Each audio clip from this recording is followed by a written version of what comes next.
Hello ನಮಸ್ಕಾರ ಸ್ನೇಹಿತರೆ. ರಚ್ಚು ಮತ್ತೆ ಜೀವ ಮುಂದೆ ದೇವಿ ರಾಣ ಇಬ್ಬರ ಕುತಂತ್ರ ಕೂಡ ಬಟಾಬೈಲಾಗ್ತದೆ. ಕೊನೆಗೂ ಕಳ್ಳತನ ಮಾಡೋಕೆ ಹೊರಟ ದೇವಿ ಮತ್ತೆ ರಾಣ ಇಬ್ರು ಕೂಡ ಜೀವನ ಕೈಗೆ ರೆಡ್ ಹ್ಯಾಂಡ್ ಆಗಿ ಸಕ್ಕಿ ಬಿತ್ತಿದ್ದಾರೆ. ಹಾಗಾದ್ರೆ ಇಲ್ಲಿ ಪೊಲೀಸರ ಅತಿಥಿಗಳಾಗ್ತಾರ ಇಬ್ರು ಕೂಡ. ಏನಾಯ್ತು ಏನ್ ಕಥೆ ಇದು ಎಲ್ಲವನ್ನ ಕೂಡ ತಿಳ್ಕೋಬೇಕು ಅಂದ್ರೆ ಈಗಲೇ ನಮ್ಮ ಈ ಚಾನಲ್ನ ಸಬ್ಸ್ಕ್ರೈಬ್ ಮಾಡಿ, ಹಾಗೆ ಒಂದು ವಿಡಿಯೋವನ್ನ ಪೂರ್ತಿಯಾಗಿ ನೋಡೋದನ್ನ ಯಾವುದೇ ಕಾರಣಕ್ಕೂ ಕೂಡ ಮರಿಬೇಡಿ. ಇಲ್ಲಿ ರಚ್ಚುಗೆ ಅನುಮಾನ ಜೋರಾಗಿದೆ. ಯಾಕಂದ್ರೆ ಇಲ್ಲಿ ಸಾಕಷ್ಟು ರೀತಿಯಲ್ಲಿ ಇಲ್ಲಿ ಒಂದಷ್ಟು ಕ್ಲೂಸ್ಗಳು ಇಲ್ಲಿ ರಚುನ ಕೈಗೆ ಸಿಗ್ತಿದೆ. ಆ ಒಂದು ಗೆಜ್ಜೆ ಸಿಗತ್ತೆ, ಜೊತೆಗೆ ವಜ್ರೇಶ್ವರಿ ಕೂಡ ನಿಮ್ಮದೇ ಮನೆಯವರು ಅಂತ ಹೇಳ್ತಾರೆ. ಹಾಗಾಗಿ ಇಲ್ಲಿ ರಚ್ಚು ಕಾಣಿಸ್ತದೆ ಮನೆ ಒಳಗಿರೋರ ಅಥವಾ ಮನೆ ಹೊರಗಡೆ ಇರೋ ನೆಂಟ್ರ ಅಂತ ಹೇಳಿ. ಬಟ್ ಇದು ಎಲ್ಲದರ ನಡುವೆ ದೇವಿಯ ಬೊಂಬೆಯನ್ನ ಇಟ್ಕೊಂಡು ಪದ್ಮಜ ಅವರನ್ನ ತುಂಬಾನೇ ಹೆದರಿಸ್ತಿದ್ರು, ಬೆದರಿಸ್ತಿದ್ರು. ಆದ್ರೆ ಈಗ ಅದಕ್ಕೆ ಇರ್ತಕ್ಕಂಥ ಎಲ್ಲ ಒಂದು ಸಾಫ್ಟ್ವೇರ್ ಕೂಡ ಚೇಂಜ್ ಆಗ್ಬಿಟ್ಟಿದೆ. ಇಷ್ಟು ದಿನ ಆ ಒಂದು ಬೊಂಬೆಯಲ್ಲಿ ಒಂದು ಮಗುವಿನ ಧ್ವನಿ, 11 ವರ್ಷದ ಹುಡುಗಿಯ ಧ್ವನಿ ಕೇಳಿಸ್ತಾ ಇತ್ತು. ಬಟ್ ಈಗ ಲೇಡಿ ವಾಯ್ಸ್ ಕೇಳಿಸ್ತಾ ಇದೆ, ಜೊತೆಗೆ ಅದರ ಆಕಾರ ಕೂಡ ಬದಲಾಗಿ ಬಿಟ್ಟಿದೆ. ಇದರಿಂದಾಗಿ ದೇವಿ ನಿಜವಾಗ್ಲೂ ಹೆದರೋಗ್ತಿದ್ದಾರೆ. ಯಾಕಂದ್ರೆ ದೇವಿ ರೂಮಲ್ಲಿ ಇರ್ಬೇಕಿದ್ರೆ ಬೊಂಬೆ ಬಂದು ಕಾಟ ಕೊಡ್ತದೆ. ಇಷ್ಟು ದಿನ ದೇವಿ ಬೇರೆಯವ್ರಿಗೆ ಕಾಟ ಕೊಡ್ತದ್ಲು, ಆದ್ರೆ ಈಗ ದೇವಿಗೆ ಕಾಟ ಕೊಡೋಕೆ ಬೊಂಬೆ ಶುರು ಮಾಡ್ಕೊಡುದ. ಇದರಿಂದಾಗಿ ಕೋಪ ಮಾಡ್ಕೊಂಡಂತಹ ದೇವಿ ತನ್ನ ಕೆಲಸದವರನ್ನ ಕರೆದಿದ್ದ. ಆ ಬೊಂಬೆ ಎಷ್ಟು ಬಾ ಅಂತ ಹೇಳಿದೆ ಅಲ್ವಾ, ಎಷ್ಟು ಬಂದ್ಯಾ ಅಂದಾಗ ಖಂಡಿತ ಮೌರ್ಯ ನೀವು ಹೇಳಿದ್ರಿ ಅಂತ ಆ ಕಡೆ ಹೋಗಿ ಎಷ್ಟು ಬಂದೆ ನಾನು ಅಂತ ಹೇಳಿದಾಗ ಮತ್ತಿನ್ ಹೇಗಿದು ಬರೋಕ್ ಸಾಧ್ಯ ಇಲ್ಲಿ ಅಂದಾಗ ಎಲ್ಲೂ ಕಾಣಿಸ್ತಿಲ್ವಲ್ಲ ಮೌರ್ಯ, ಅದು ನಿಮ್ಮ ಕನಸಾಗಿರ್ಬೋದು, ಭ್ರಮೆ ಇರ್ಬೋದು ಅಂತ ಹೇಳ್ತಾರೆ. ಹಾಗಿದ್ರೆ ನನ್ನ ಭ್ರಮೆನ ಅಂತ ದೇವಿ ಅನ್ಕೊಳ್ಳೋದಕ್ಕೂ ಇನ್ನು ಸ್ವಲ್ಪ ಹೊತ್ತರಲ್ಲಿ ಮತ್ತೆ ಆ ಗೊಂಬೆ ಅವಳ ಮುಂದೆ ಕಾಣಿಸ್ಕೊಳ್ಳುತ್ತೆ. ನಿಜವಾಗ್ಲೂ ಆ ಗೊಂಬೆ ವಾಯ್ಸ್ ಚೇಂಜ್ ಆಗಿರೋದು ಎಲ್ಲವನ್ನ ಕೂಡ ಗಮನಿಸ್ತಾಳೆ. ಜೊತೆಗೆ ನಾವೇ ಅದನ್ನ ಮಾಡಿರೋದ್ರಿಂದಾಗಿ ಅದು ನಮ್ಮನ್ನ ಅಟ್ಯಾಕ್ ಮಾಡೋದಕ್ಕೆ ಸಾಧ್ಯನೇ ಇಲ್ಲ. ಜೊತೆಗೆ ಆ ಒಂದು ಗೊಂಬೆಲಿದ್ದು ಮಗು ವಾಯ್ಸು, ಆದರೆ ಇಲ್ಲಿರೋದು ಲೇಡಿ ವಾಯ್ಸ್ ಅಲ್ಲ, ಏನದು ಅಂತಾನೆ ಗೊತ್ತಾಗ್ತಿಲ್ವಲ್ಲ ಅಂತ ಹೇಳಿ ದೇವಿ ಯೋಚನೆ ಮಾಡ್ತಿರ್ತಾರೆ. ಇದರ ನಡುವೆ ಕಪಿಲ್ ಬದಲಾಗಿದ್ದಾರೆ. ರಾಣ ಮತ್ತೆ ದೇವಿ ಮಾತಾಡೋದನ್ನ ಕೇಳಿಸ್ಕೊಂಡಂತ ಕಪಿಲ್ಗೆ ನಿಜ ಸತ್ಯ ಅರಿವಾಗಿದೆ ಎಂದು ಕೂಡ ಬೇರೆ ಯಾರೂ ಆಗೋದಿಲ್ಲ, ತಂದೆ ತಾಯಿ ಮಾತ್ರ ಆಗುವುದು ಅನ್ನೋ ಸತ್ಯ ಕಪಿಲ್ಗೆ ಗೊತ್ತಾಗಿದೆ. ರಾಣ ತನ್ನ ಸ್ವಾರ್ಥಕ್ಕೋಸ್ಕರ ಅಲ್ಲಿ ಕಪಿಲ್ನೇ ಜೈಲಿಗೆ ಕಳಿಸುವುದಕ್ಕೆ ರೆಡಿ ಆಗಿದ್ರು. ಆ ಒಂದು ವಿಷಯ ಕಪಿಲ್ಗೆ ಗೊತ್ತಾಗಿದೆ.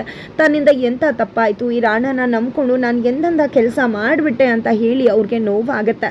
ಕೊನೆಗೂ ಇಲ್ಲಿ ರಚನಾನ ಅತ್ಕಿ ಅಂತ ಒಪ್ಕೊಂಡಿರ್ತಕ್ಕಂಥ ಕಪಿಲ್ ರಚನಾ ತಂಗಿಯನ್ನ ತುಂಬ ಅಂದರೆ ತುಂಬ ಇಷ್ಟಪಡ್ತಿದ್ದಾರೆ. ಇದೆಲ್ಲದರ ನಡುವೆ ರಾಣಗೆ ಯೋಚನೆ ಶುರುವಾಗ್ಬಿಟ್ಟಿದೆ. ಯಾಕಂದರೆ ಇಲ್ಲಿ ರಾಣ ಇಲ್ಲಿಗಲ್ ಗೋಲ್ಡ್ ಬಿಸ್ನೆಸ್ಸನ್ನು ಮಾಡ್ತಾ ಇದ್ರು. ಆದರೆ ಇವತ್ತು ಆ ಒಂದು ಗೋಲ್ಡನ್ನು ತೆಗೆದುಕೊಂಡು ಹೋಗಿ ಕೊಡಬೇಕಾಗಿದೆ. ಬಟ್ ಅದು ಸಾಧ್ಯ ಆಗ್ತಿಲ್ಲ ರಾಣಾಗೆ. ದುಡ್ಡಿಲ್ಲ, ಜೊತೆಗೆ ಚಿನ್ನ ಕೂಡ ತಗೊಂಡು ಹೋಗೋ ರೈಟ್ಸ್ ಕೂಡ ರಾಣಾಗಿಲ್ಲ. ಅದೇ ಕಾರಣಕ್ಕೆ ಆ ಒಂದು ವಿಷಯವನ್ನ ದೇವಿ ಹತ್ರ ಬಂದು ಹೇಳ್ಕೊತಿದ್ದಾರೆ.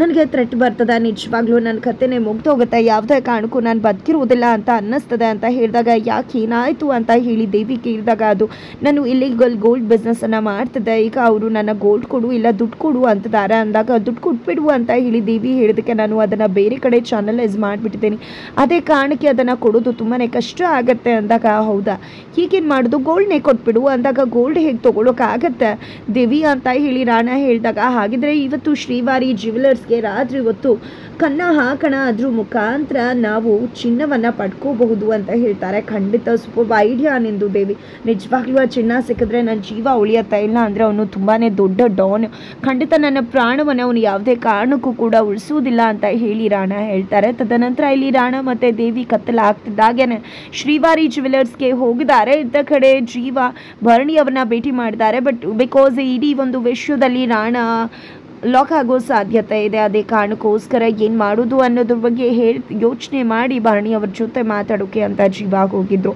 ಇದೆಲ್ಲದರ ನಡುವೆ ರಚನಾ ಹಬ್ಬ ಹರಿದಿನಗಳ ನಡುವೆ ಆಕೆ ತುಂಬ ಇಂಪಾರ್ಟೆಂಟ್ ಆಗಿ ತಿಳ್ಕೊಬೇಕಾಗಿರ್ತಕ್ಕಂಥ ಆ ಒಂದು ವಿಷಯ ಮರ್ತು ಹೋಗಿರುತ್ತೆ. ಈಗ ಅದು ನೆನಪಾಗುತ್ತೆ. ಅದು ಬೇರೆ ಏನೂ ಅಲ್ಲ, ಪದ್ಮಜ್ ಅವ್ರಿಗೆ ಕೊಡ್ತದಂಥ ಇಂಜೆಕ್ಷನ್, ಅದನ್ನು ಡಸ್ಟ್ಬಿನ್ನಿಂದ ತೆಗೆದುಕೊಂಡು ಬಂದಿರ್ತಾಳೆ ರಚನಾ. ಈ ಒಂದು ಇಂಜೆಕ್ಷನ್ ಏನ್ರದ್ದಿರಬಹುದು ಅನ್ನೋದನ್ನು ನನ್ನ ತಂಗಿನ ಕೇಳಿ ತಿಳ್ಕೊಬೇಕು ಅಂತ. ಅದೇ ಕಾರಣಕ್ಕೆ ರಚನಾ ತನ್ನ ತಂಗಿಗೆ ಕಾಲ್ ಮಾಡ್ತಾಳೆ. ಇವಾಗ ನಾನು ಒಂದು ಬಾಟಲ್ ತೊಗೊಂಡು ಬರ್ತಿದ್ದೀನಿ, ಅದು ಯಾವುದರ ಇಂಜೆಕ್ಷನ್ ಅಂತ ನಿನಗೆ ಹೇಳೋಕ್ಕಾಗುತ್ತಾ ಅಂದಾಗ ಖಂಡಿತ ಅದನ್ನು ತಂದುಕೊಟ್ರೆ ನಾನು ಹೇಳ್ತೀನಿ ಅಂತ ರಚನಾ ಕೂಡ ಅದನ್ನು ತೊಗೊಂಡು ಹೋಗಬೇಕು ಅಂತ ಅನ್ಕೋತಾಳೆ. ಆದರೆ ಆಗ ಕಪಿಲ್ ಅಲ್ಲಿಗೆ ಬರ್ತಾರೆ. ಕಪಿಲ್ ಬಂದದ ನನಗೆ ಕೊಡಿ, ಅದಕ್ಕೆ ನಾನು ತೊಗೊಂಡೋಗಿ ಕೊಟ್ಟು ಬರ್ತೀನಿ ಅಂತ ಹೇಳ್ತಾರೆ. ಈ ಕಡೆ ರಚನಾ ಕೂಡ ಕಪಿಲನ್ನು ನಂಬ್ತಿದ್ದಾಳೆ. ಕಪಿಲ್ ಬದಲಾಗಿದ್ದಾರೆ ಅನ್ನೋ ವಿಷಯ ಗೊತ್ತಿರೋದ್ರಿಂದ ಕಪಿಲ್ ಕೈಗೆ ಅದನ್ನು ಕೊಟ್ಟು ತನ್ನ ತಂಗಿಗೆ ಕಪಿಲ್ ತೆಗೆದುಕೊಂಡು ಬರ್ತಾನೆ. ಅದನ್ನು ನೋಡಿ ಹೇಳು ಅಂತ ಹೇಳ್ತಾಳೆ ರಚನಾ. ಇತ್ತ ಕಡೆ ಕಪಿಲ್ ಕೂಡ ರಚನಾ ಮನೆಗೆ ಹೋಗಿದ್ದಾನೆ, ಅಮ್ಮನ ಮನೆಗೆ, ವಜ್ರೇಶ್ವರಿ ಮನೆಗೆ ಹೋಗಿದ್ದ. ಅಲ್ಲಿ ರಚನಾ ತಂಗಿ ಡೋರ್ ಓಪನ್ ಮಾಡ್ತಾಳೆ. ಅಕ್ಕ ಕೊಟ್ಟಿದ್ದಾಳೆ ಬ್ಯಾಗ್ನ ಅಂತ, ತಗೊಳ್ಳಿ ಅಂತ ಹೇಳಿ ಕೊಡ್ತಾರೆ. ಈ ಕಡೆ ಆ ಹುಡುಗಂಗೆ ಕಪಿಲ್ಗೆ ನಿಜವಾಗ್ಲೂ ರಚನಾ ತಂಗಿ ಮೇಲೆ ಲವ್ ಆಗಿದೆ. ಬಟ್ ಅಲ್ಲಿ ರಚನಾ ತಂಗಿಗೆ ಸ್ವಲ್ಪ ಅಂದರೆ ಸ್ವಲ್ಪ ಕೂಡ ಆಗೋದಿಲ್ಲ ಕಪಿಲ್ ಕಂಡ್ರೆ. ತದನಂತರ ಕಪಿಲ್ ಈ ಕಡೆ ಬರ್ತದಾಗೆ ಅದನ್ನು ನೋಡ್ತಾಳೆ. ನೋಡಿದ ಆಕೆ ತುಂಬ ಅಂದರೆ ತುಂಬ ಗಾಬರಿ ಆಗ್ತಾಳೆ. ಅಲ್ಲೇ ತೇಜ ಹಾಗೆ ವಜ್ರೇಶ್ವರಿ ಎಲ್ಲರೂ ಕೂಡ ಇದ್ದಾರೆ. ಏನಾಯಿತು ಮಗಳೇ, ಏನದು ಅಂದಾಗ ಅಕ್ಕ ನನಗೆ ಒಂದು ಬಾಟಲನ್ನು ಕೊಡ್ತೀನಿ ಅಂತ ಹೇಳಿದ್ದು, ಅದೇ ಬಾಟಲನ್ನು ಕೊಟ್ಟು ಕಳಿಸಿದ್ಲು. ಇದು ಒಂದು ಇಂಜೆಕ್ಷನ್ ಬಾಟಲ್. ಈ ಒಂದು ಇಂಜೆಕ್ಷನ್ನ ಕೊಟ್ಟರೆ ಖಂಡಿತವಾಗ್ಲೂ ಆ ವ್ಯಕ್ತಿ ದಿನೇ ದಿನೇ ಕುಗ್ತಾ ಒಂದು ದಿನ ನಿಜವಾಗ್ಲೂ ನರಕವನ್ನು ಅನುಭವಿಸಿ ಸಾವನ್ನ ನೋಡ್ತಾರೆ ಅನ್ನೋ ವಿಷಯವನ್ನು ಹೇಳ್ತಾಳೆ. ಏನು ಮಾತಾಡ್ತಿದ್ಯಾ ನೀನು ಅಂತ ವಜ್ರೇಶ್ವರಿ ತೇಜ ಎಲ್ಲರೂ ಕೂಡ ಶಾಕ್ ಆದಾಗ, ಹೌದು ನಾನು ನಿಜನೇ ಹೇಳ್ತಿದ್ದೀನಿ, ಇದು ಒಂದು ಸ್ಲೋ ಪಾಯ್ಸನ್ ರೀತಿ, ಒಂದೇ ಬರೀ ಸಾಯಿಸೋ ಬದಲು ದಿನ ಸ್ವಲ್ಪ ಹಾಕಿ ಸಾಯಿಸೋದು ಅಂತ ಹೇಳಿದಾಗ ನಿಜವಾಗ್ಲೂ ಎಲ್ರಿಗೂ ಶಾಕ್ ಆಗುತ್ತೆ. ಇದೇ ಒಂದು ವಿಷಯವನ್ನು ಆಕೆ ರಚನಾಗೆ ಕಾಲ್ ಮಾಡಿ ಹೇಳ್ತಾಳೆ.